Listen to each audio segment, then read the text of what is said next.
ఓం నమః శివాయ.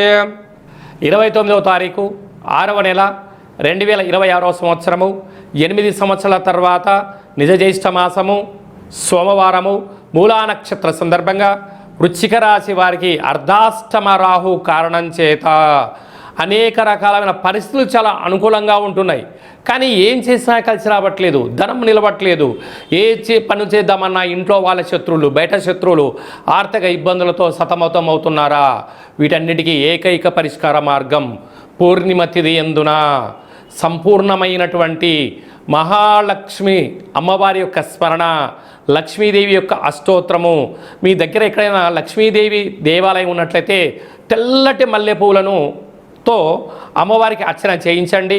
ఆ పూలమాలను తీసుకొని వచ్చి మీ ఇంటి సింహద్వారానికి అలంకరించుకోండి.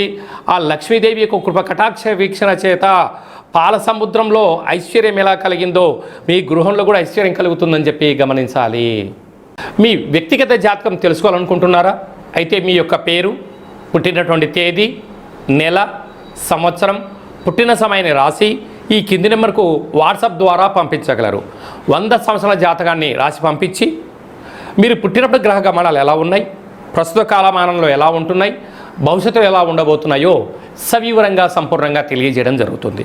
అలాగనే చాలామందికి పుట్టినటువంటి కాల సమయంలో డేట్ ఆఫ్ బర్త్లో లేనటువంటి కారణం వలన మీ పేరు యొక్క మొదటి అక్షరం అనుసరిస్తూ రాశి యొక్క స్థితిగతులు తెలియచేస్తూ మీకు గవళ ద్వారా అనగా రమణ శాస్త్రం ద్వారా భూత భవిష్యత్ వర్తమానాన్ని కాళభైరవ ఉపాసన చేత తెలియజేయడం జరుగుతుంది. ఈ కింది నెంబర్ని సంప్రదించి అపాయింట్మెంట్ తీసుకొని సంప్రదించగలరు.